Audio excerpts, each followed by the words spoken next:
This is more about life in the time of the coronavirus epidemic. Samuel Pepys reporting. Except this is about 4, 5, 6 months ago.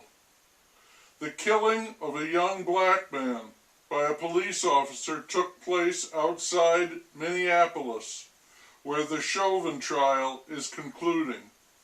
I don't know the particulars of that case, but setting that aside, which is a lot to set aside, just the context of the situation makes it much more complicated than it seemed, but no one is interested in that. The media is pushing it, Black Lives Matter is in full cry, and there were protests all over the nation in urban centers, all directed at the police. The officer in the case who fired the shot was nearing retirement. She has resigned, and I think her chief has done so as well. People are expecting charges to be placed against her for manslaughter, possibly second-degree murder. This is a time for retribution. The PM has announced that all our troops in Afghanistan are pulling out. As far as I know, and that's not far, that was a living, fire-breathing hell that accomplished nothing but death and destruction. It is said at times that people see a situation only in terms of black and white. It is never more true literally than in cases involving police and young black men.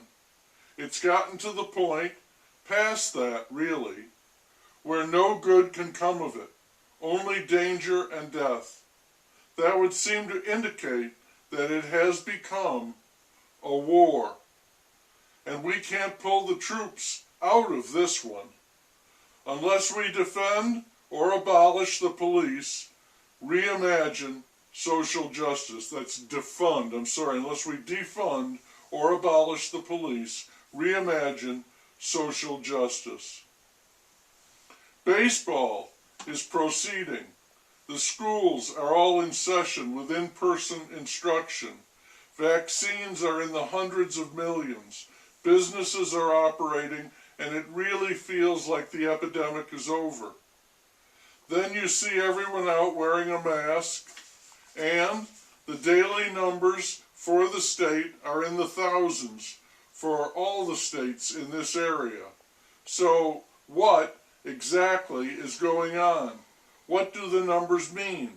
I don't know. I feel as if I've lost contact with it.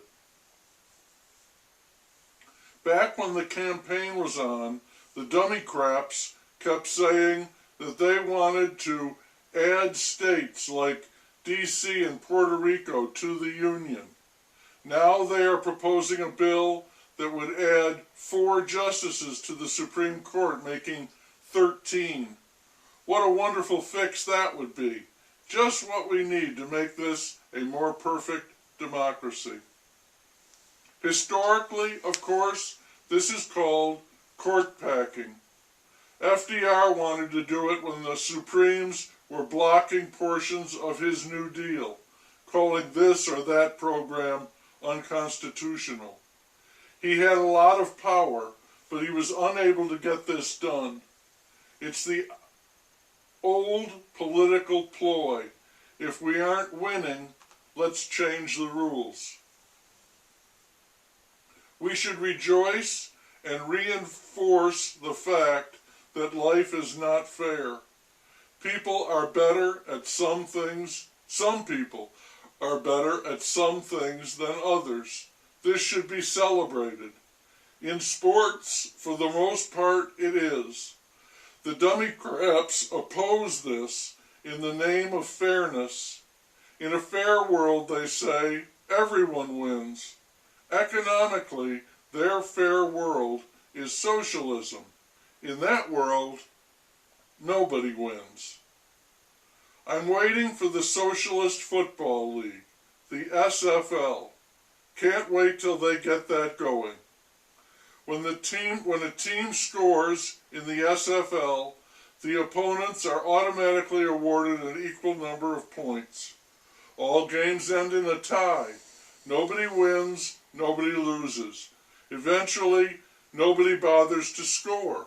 The game is pointless. The PM, during his campaign, said he was not in favor of packing the Supreme Court. Now he is appointing a commission to study court reform. So, packing, no. Reform, maybe. The dummy craps like to fight battles they know they cannot win. Seems odd, but it's true. They pour time, money, and energy, and lots of speechifying into something, and they come up short. They knew twice that they did not have the votes to impeach the trumpet, but they went ahead with it anyway. Twice. And they knew this plan to pack the court will not fly, but they're going to push for it anyway. Why bother? They cherish the appearance of doing the right thing, being the white knights. Victory is not crucial. The great optic suffices. And they can blame the wee publicans for their loss. The wee publicans became the party of obstruction. Get rid of them and the world would be a much better place.